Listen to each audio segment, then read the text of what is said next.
share my screen. And first screen share is going to just be of the book, which I've set up to show you. And oof, it suddenly occurs to me I will be a little bit away from my computer, so I'm going to turn my volume up to be sure I can be heard. And Lisa, if there's any problem with the volume, please yell at me, okay? All right. So here is the cover of Pantographia, and it's a 1799 volume. I believe this is the original binding. It's a nice little, and it's been repaired. Yeah, your volume is cracking already. Dr. Drucker? It's bad? Yes. Yeah, okay. Let me do this. Hold on. I'm going to move my computer over here, but you can see the book, right? Yes. Okay, can you hear me now, Lisa? Yes. Okay, so I'm just going to show you a few things. I'm not a collector, I should say that. I do not collect books in any extensive way, but I have some books because of my passion. And this is one of first met this book 40 years ago when I started my graduate work at Berkeley in 1980. And in those days, in the Doe Library, there were books on the shelf that were pre-1800 imprints.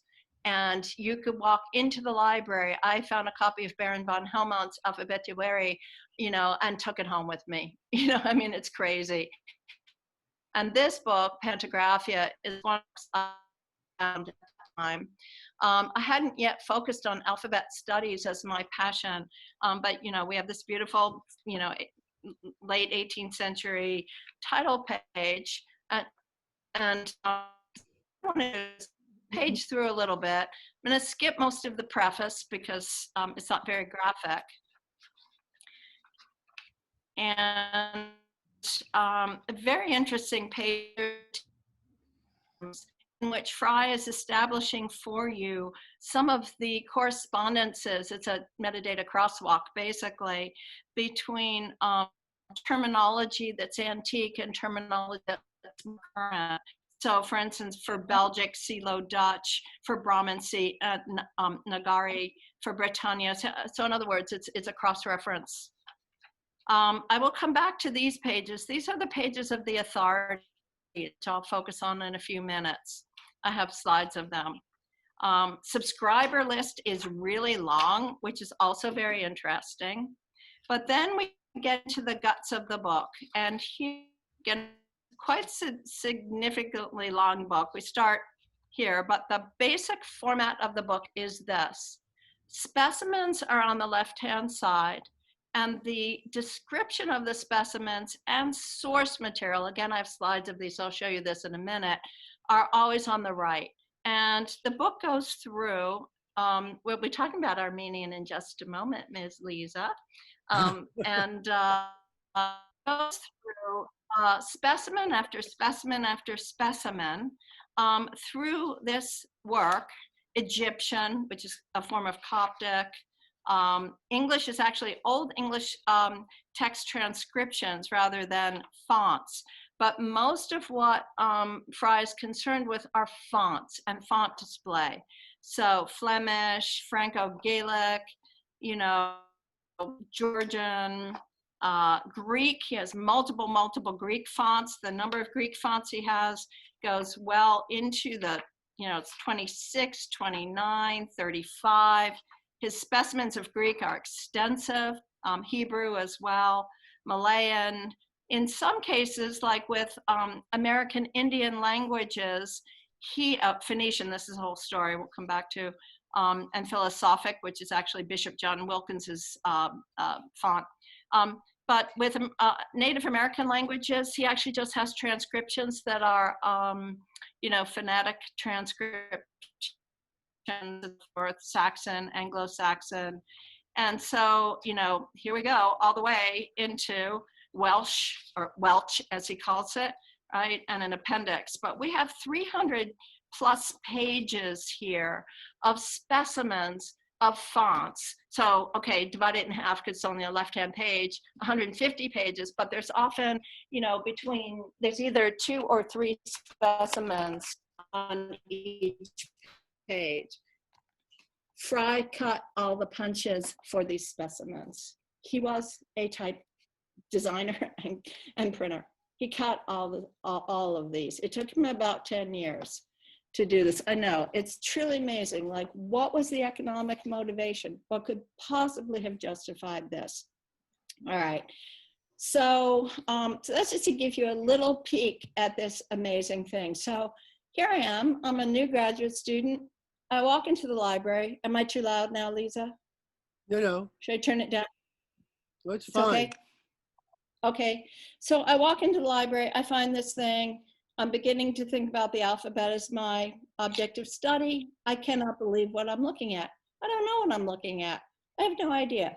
I have no training. I have no background. All I know is this thing is filled with information that is graphical and bibliographical. So what I'm going to do now is share with you my PowerPoint slides and talk about the journey that I went on over the last years to engage in an understanding of this book. Now, mind you, it led me into a million other books and all kinds of stuff. So here's the title page. Let's just look at this for one moment.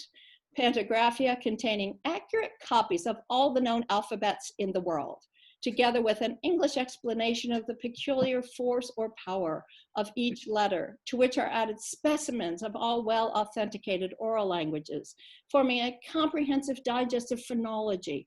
Edmund Fry, letter founder on Type Street, okay? And so this is 1799. Now, much can be said about this from a cultural point of view in terms of, again, what is the motivation for a British typesetter in 1799 to create fonts for all of these different languages, aside from the fact that he probably was a little obsessed as well. We'll grant him that. Okay, so Lisa, I figured if I had to pick a specimen, I might as well pick Armenian to show you. It's beautiful, isn't it? They are splendid. They're all cut to size to fit the pages. He does all of this work, okay? 10 years. I mean, he's crazy. Here are the fonts, and this is what the pages look like. You get the specimen and you get the description. A few things to note immediately about the description is that it will tell you, the usage, but also the source. 1799, he gives you the exact citation and page number. Thank you, Mr. Fry, okay? This is gonna help my work. It's gonna be mainly helpful, okay? Look at this one, Lisa. Check this out. Wow. Okay, I want you to scan this and make yourself a font for your computer, please. Okay. The bird letters. Okay. Aren't they gorgeous?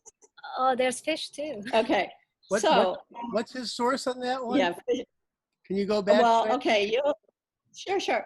The Encyclopédie Française is for the figures, and the durée. We'll come back to durée in a moment because durée is going to figure largely in our discussion here.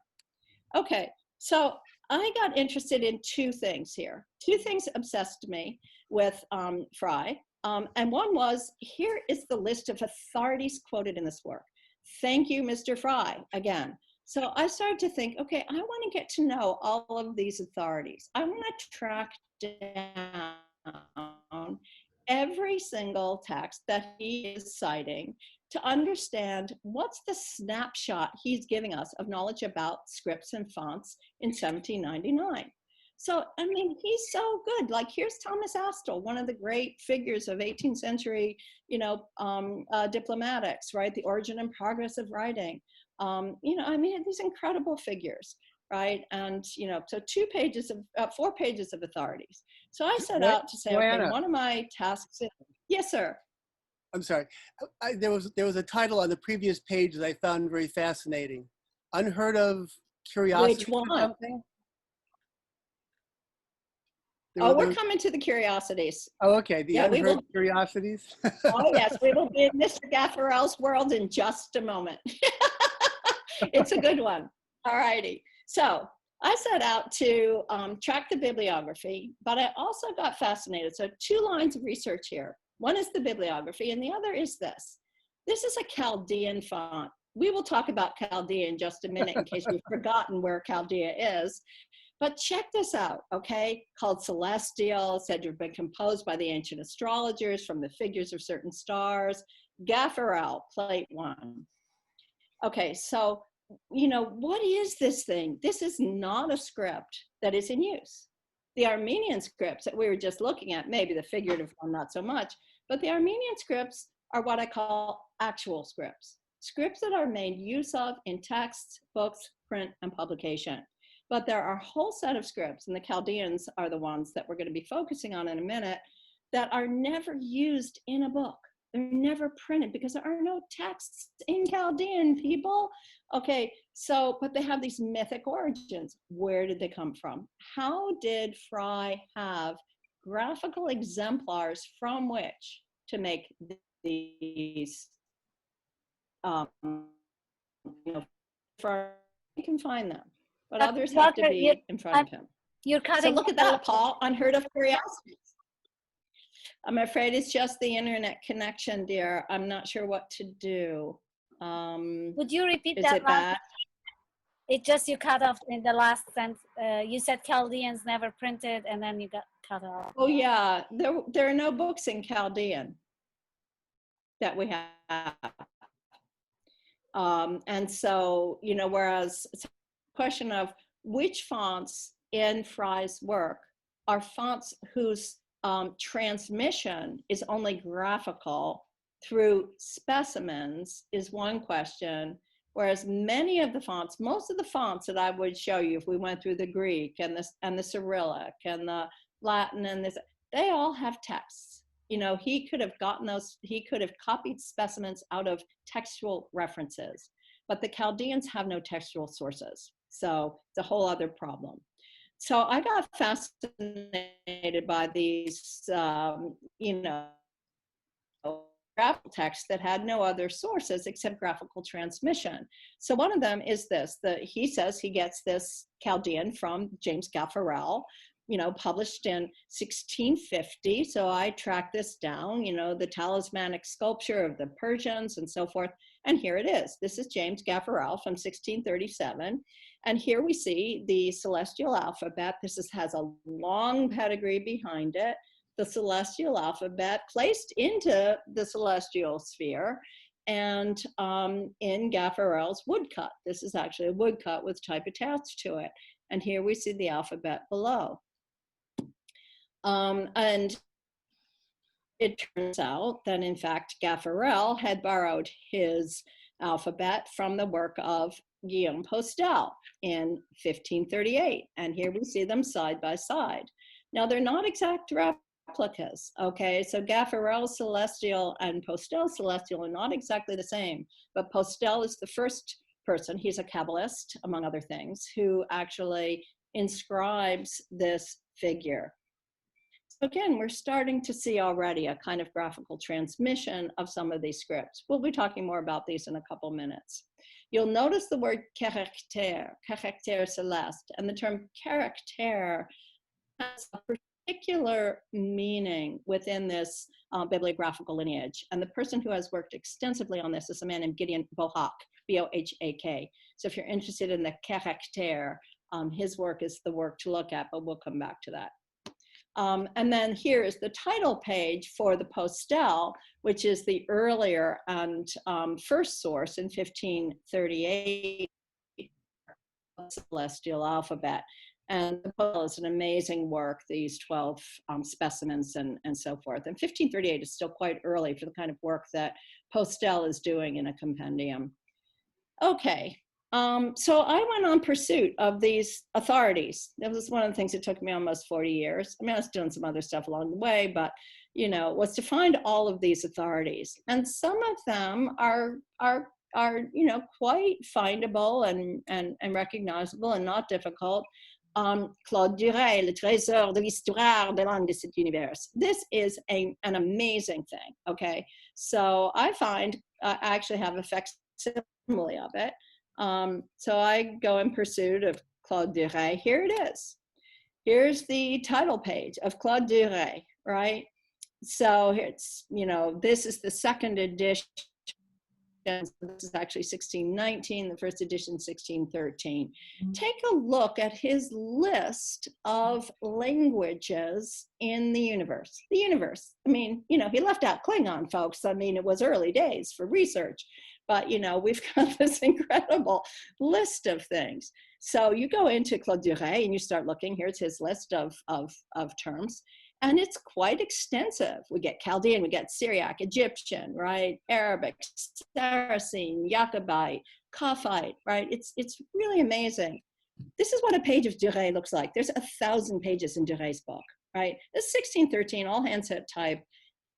De Gray is not as generous as Mr. Fry. What? Digging out the references in de Gray, I have read de Gray, you know, cover to cover. Digging out the references is a task, okay? It's, you know, it's hunting for truffles. It is not presented to you.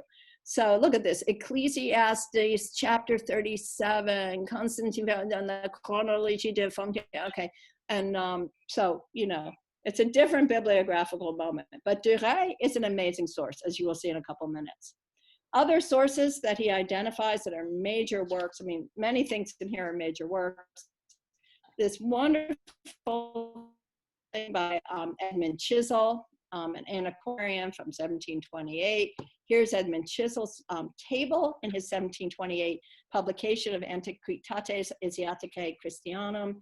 So again, Fry has collected or accessed all of these bibliographical references from which he is extracting his information.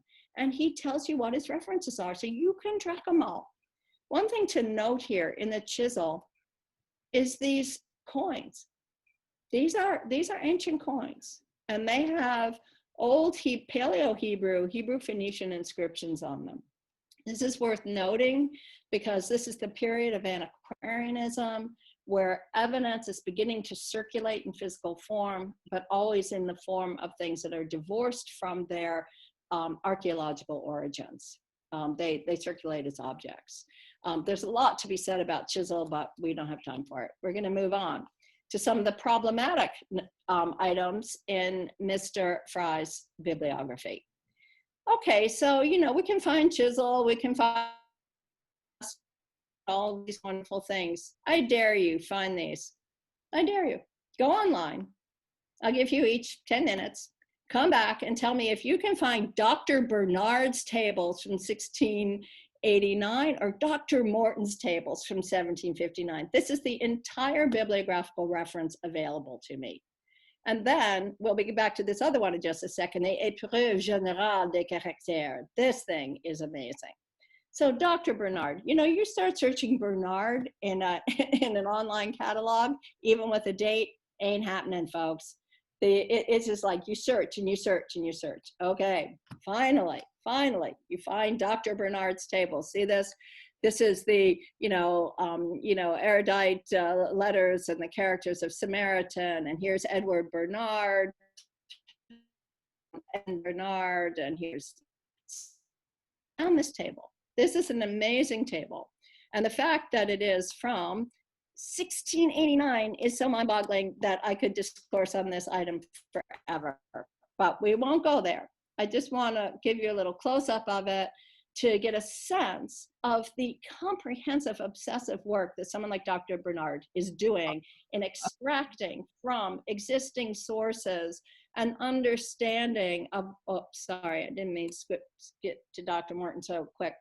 So here's Edward Bernard, right? Taking all of these sources and identifying his sources and extracting from them all known knowledge. This is, this is the 17th century about the alphabet. Along comes Charles Morton, who unabashedly simply absorbs Bernard's table into his, and it takes up my entire work table. It's just a monster.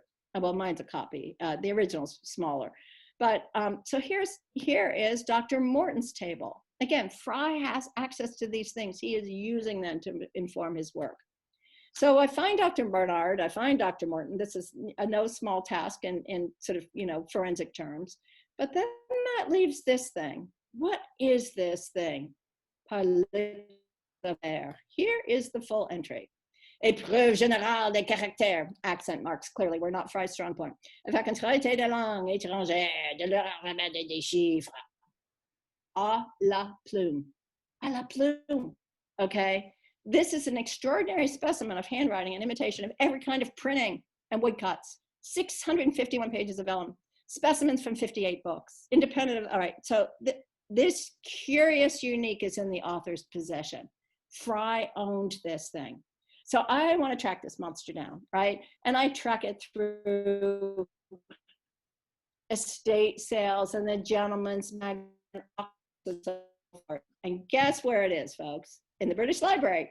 And I went to see it at one point with Alan Cole. I don't know if any of you knew or know Alan Cole. We went to see it. So here's this thing. So Le Clabert was a facsimile maker, this incredibly skilled penman. And he copied, as you'll see here, he made facsimiles by hand of all of these works from 1498 to 17 whatever, including, for instance, this work by Francois Colletet. So when you go to look at Clabert, you see this page copied by hand, by pen. You think you're looking at the print original. It is unbelievable. So who the Clabert was worth it, for whom it was done, what the British Library wouldn't let me take a photograph of it. It's one of those books where you have to sit within 2 inches of the of the desk. But this is the Colletet, which I tracked down as well. So anyway, amazing thing. Okay, so you can see how the bibliographical search totally obsessed me. It's really, really interesting.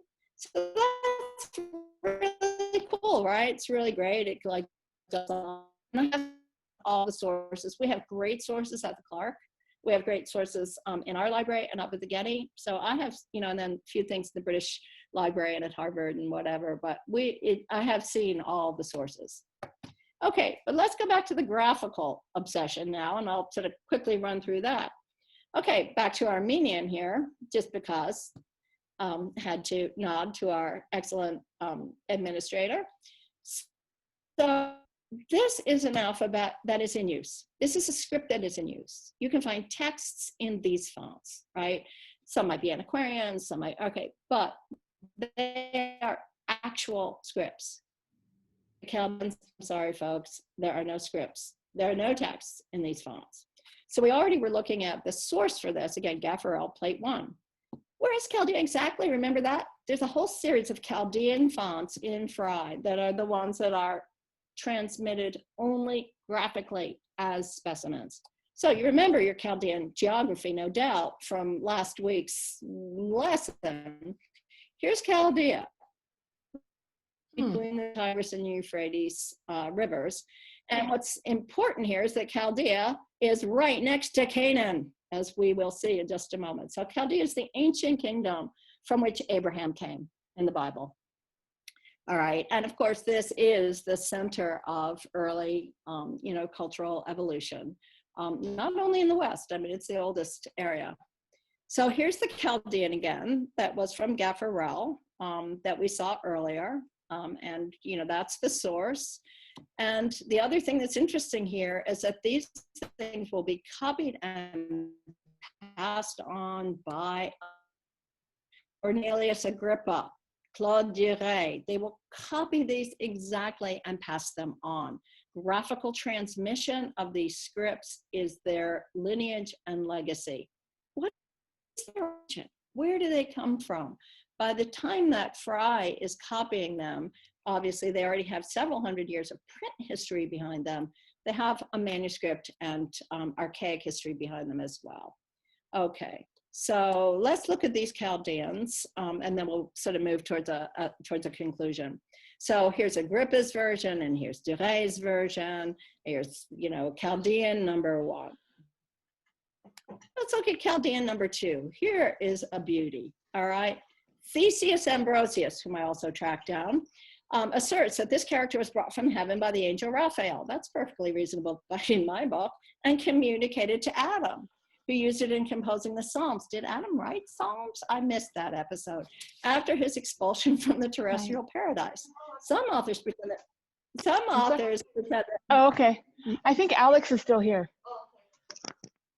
that Moses and the prophets use this letter and they're forbidden to divulge it to mortal men. Again, this is from de Gray. Go to de Gray. There it is. Beautiful woodcut that has been copied by Fry. Okay, so great. He's got his source. Well, he's not the only one. Here's de Gray's version. Paracelsus in the 1530s has copied this particular. This is never used in text. It can only be transmitted through copying an exemplar. Now, this Chaldean is somewhat different. This character is said to have been used by Adam. Now here, interesting again, anybody want to guess what this particular reference is? Anybody know this reference? So good as Fry is most of the time, you have to find out that this is Ezekiel Spanheim Dissertatiote, right? So it's like, as well as Dr. Morton Tables. This is actually Paleo, interestingly enough. This is actually not a celestial or magical script. And just to show you, if you look down here in this row, you will see that Paleo Hebrew in Dr. Morton's tables. So by the time that Morton is making his tables, Paleo Hebrew is available enough in coins and other artifacts for Morton to actually have a specimen set. Here's Chaldean number 4, brought from the Holy Land to Venice. But guess what's hiding here, folks? Enoch. Enoch. All right, the Enochian alphabet, ring any bells for anybody? De Gray is copying it. Here's de Gray's version. And guess who else is going to pick up on this? Here's Pantheus's. There's a version of Pantheus's in 1530. Sloan manuscript, right? This is Kelly's manuscript of their Enochian alphabet. And guess what? It matches the Enochian alphabet that is transferred forward in these graphical specimens. I know, it's just amazing. So you can see why I got obsessed. I mean, like, I'm tracking this stuff for like, decades, basically. Another Chaldean, number 9. I'm not going to go through all the Chaldeans. This is Malachim. Again, look at this beautiful character here. It's the characteristic sign, right? Now this character is the same as the one on the tables of the law that were given to Moses, all right? So this is another whole part of this history of mythology. And there we have it, the Malachim, right? Turned sideways, but still the same font. And then here we have the last of the Chaldeans I'll show you. And this is Chaldean number 10. And we see both de Sivry, who was a great coin collector and had an incredible cabinet of antiquities. And here, de Gray, guess what? This character was given to Abraham when he departed from Chaldea for the land of Canaan. So we are right within these biblical reference frames. Now, what are the sources for these? I had to track these down. And again, I'm not going to go into great detail here, but there is a transmission through Arabic manuscripts and Ibn Shia, who is a kind of specious figure at best, purportedly the author of Nabatean Agriculture, a book you've all read, kept you awake many, many nights, unable to go to sleep reading about the Nabatean Agriculture from the 9th century. But this is Joseph Hammer von Purgstall's facsimile of an Ibn Washia. It's all very questionable, but Athanasius Kircher claims to have had a copy of Ibn Washia's book in some kind of manuscript form. This version is printed by Joseph Hammer von Purgstall in 1802-3, and it's filled with fanciful scripts.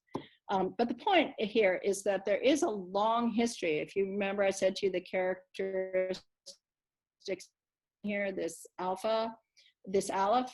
Okay, that's the Malachim again. There's a long history. This is a printed page of the Sefer Raziel. Now, the Sefer Raziel may have been composed sometime in late antiquity.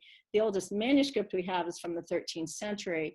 But the point is that in medieval grimoire and in the spells that are even on ceramics that were found at Nineveh, we find these ancient sigil alphabets. And they're called sigil alphabets because they have these openings at the end of their branches that correspond to the stars, as in Gaffarel and Postel, whom I showed you earlier.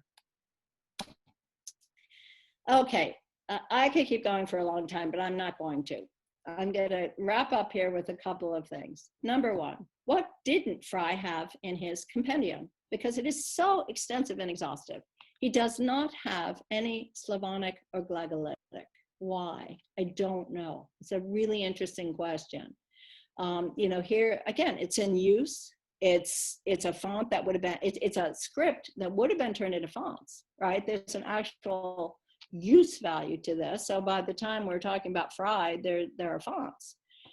The other thing he doesn't reference, amazingly enough, is this fantastic and amazing artifact. Again, I could go on forever on these things. This is James Bonaventure Hepburn, the keeper of things at the Vatican Library and part of the Propaganda Fide crew. Here's James Bonaventure Hepburn's Virga Aurea, which contains 72 different scripts. And if you look right here on the Seraphicum, you can see that little glyph that shows you you're in that same angelic alphabet, and another Chaldean, and another, you know, super celestial alphabet, and so forth. The number of things that, you know, Hepburn was able to put into this is fantastic. And for each specimen, he made a pseudo coin of some kind to show you that this was a real font, right? Part of a historical legacy. And this angelic alphabet and the celestial, so you recognize this now already. So the other thing to think about with Fry, and I'm in the last few moments now of my remarks, is that Fry was writing in 1799. 1799 is the peak of antiquarianism. And a work like Bernard de Montfaucon, Antiquities Explained, Montfaucon really sort of establishes the field of antiquarian studies. And, you know, Antiquité Expliquée, right, 1721. Montfaucon has all kinds of coins, antiquities. Montfaucon went to every collector he could find in Europe and copied their collections into his magnificent folio. Montfaucon's incredible. Montfaucon, in his introduction, bemoans the fact that he can find no physical evidence in support of the Bible. He cannot find it. There's nothing he can find that actually demonstrates the, you know, authenticity of biblical texts. The best he can do is come up with coins that are either from the Maccabean period or from Hasmonean coins. There's nothing as old as the Old Testament. So when Fry's writing in 1799, there is very little, there's no archaeology to speak of. I mean, Stuckley is digging around in stone. To speak of. There's no sense of deep time, which comes with James Hutton's work. And so Fry is still working within an antiquarian paradigm. Two things happen in the 19th and 20th century to completely change alphabet studies. One is archaeology. So this is the Eshmanazar sarcophagus excavated in 1855 in modern day Lebanon, Lisa, and by a French diplomat, as a matter of fact. Look at this script. If you don't think this script is one of the most beautiful things you have ever laid eyes on, I can never speak to you again. I'm so blown away by the elegance of this Phoenician script. It's not Phoenician. They never called themselves Phoenician cities, Tyre, Sidon, Byblos, and so forth. But here's this incredible, sophisticated, elegant alphabetic script. Archaeology changes alphabet studies because they start to find artifacts from the biblical historical sites, and this is one. By the time we get to the 20th century, and Flinders Petrie, the great Egyptologist, and he is discovering things like this that have early alphabetic signs on them. Archaeology provides a spatial location for evidence within the ancient world that links the evidence to sites that have a historical authenticity. Interpreting that authenticity is a matter of much debate. The other thing that happens is that paleography develops as a science in the 19th century. This is the work of the great Isaac Taylor. I mean, the number of heroes I have in this field is like exceeds enumeration in this moment. Isaac Taylor is another one. And here we see, you know, this is 1883. By this point, there are, you know, specialized scholarly journals. There's archaeology. And there's paleography, the great Mark Lidzbarski, the Polish, Semiticist who puts together tables like this. And if you were to look across the top here, you would see as well as by site. So the mapping together of time period and physical location transforms alphabet studies into a modern scientific field, Western Semitic epigraphy. For those of you who, for everybody, the question then becomes, what is alphabet studies? What is the alphabet? Most literate persons, even among our own acquaintance, when asked what is that, will say, oh, what alphabet? You mean our alphabet, the Greek alphabet? No, no, no, no. There's only one alphabet. Its source is in this region, in a cultural exchange between Mesopotamian that results in Ugaritic and cuneiform. That is, cuneiform is the kind of script that's used throughout the ancient Near East. So an exchange here that by 1400 has resulted in a phonetic analysis of Semitic languages. All through this region, the languages are Semitic. Egypt's language is an Afro-Asiatic language that is part of which Semitic is a subset. And the distillation of Egyptian script from hieroglyphic into hieratic by 1700, 1800 BCE has also produced form. And it's that cultural exchange that happens in this region that gives rise to the proto-alphabet. The proto-alphabet is proto-Sinaitic, possibly Proto-Semitic. The regional distribution of early evidence ranges from Sinai Peninsula into Egypt proper and up all along into the ancient Levant. 1700, 1800, 1500, the dates float a bit. There's some debate among people like Israel Finkelstein and Benjamin Sass, who are the consummate experts in this field about exactly what the date is. But by 1400 BCE, we have a Canaanite linear alphabet. And from the Canaanite linear alphabet, things like that beautiful Phoenician I showed you a few minutes ago derive, as well as Archaic Greek, which disappears, Old Hebrew, which is found distributed through that region of ancient Judah, Moab, Edom, and other kingdoms. And then Colonial Phoenician, which becomes the script set that is transferred around the Mediterranean. And that gives to Greek, Etruscan, Latin, Gothic, Modern European, as well as the adaptations for Cyrillic and Runic, Aramaic, which gives rise to Syriac, Nabatean, which gives rise to modern Arabic, around the 3rd century of the Common Era, right?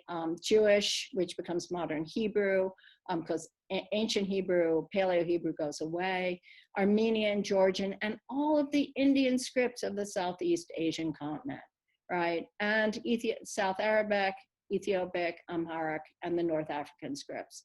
So there's one source for the alphabet. It distributes and it modifies.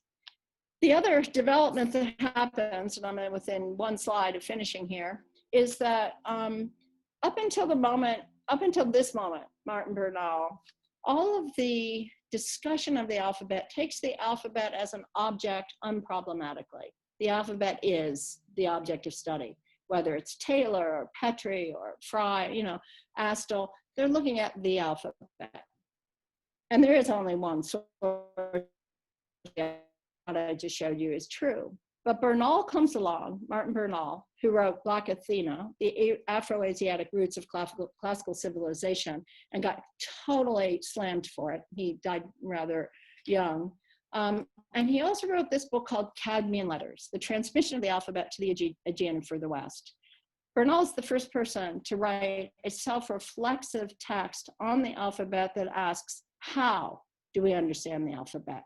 Not what is the alphabet, how is it understood within the history of culture, and how in the presentation of a classical past did the alphabet come to lose its Semitic roots, and why, right? And he locates this scholarship within British classicism of the 20th century.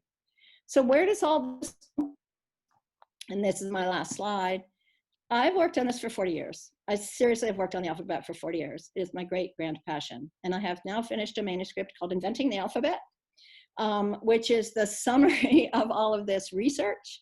It's out for critical review at the moment from the press that is hopefully going to publish it.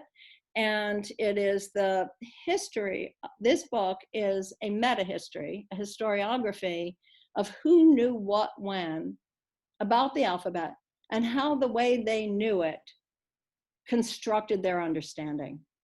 So textual transmission, biblical transmission, graphical transmission, compendia, antiquarian evidence, tables and their rhetoric, and then archaeology, paleography, and then the kind of politics of what occurs. And then the presence of the alphabet is the foundation of Unicode, which undergirds our entire global communication system.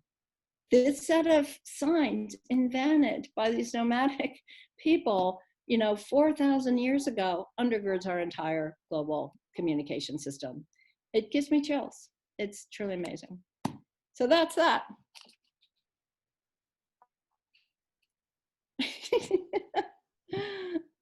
Well, everybody So I'm sure you'll have questions. You can unmute and clap. Time to make noise. We can make noise now. It went a little more than 40 minutes, but I mean, it is 40 years of work. I think that went really fast. I think I might speak for everyone if we say we could have gone on a little bit longer.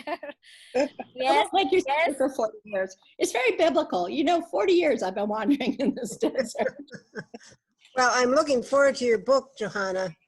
Yeah. It's Yeah, I wonderful. mean, It's wonderful that you reached this point. So we're gonna move into the question and answer portion, and we're gonna stop the recording.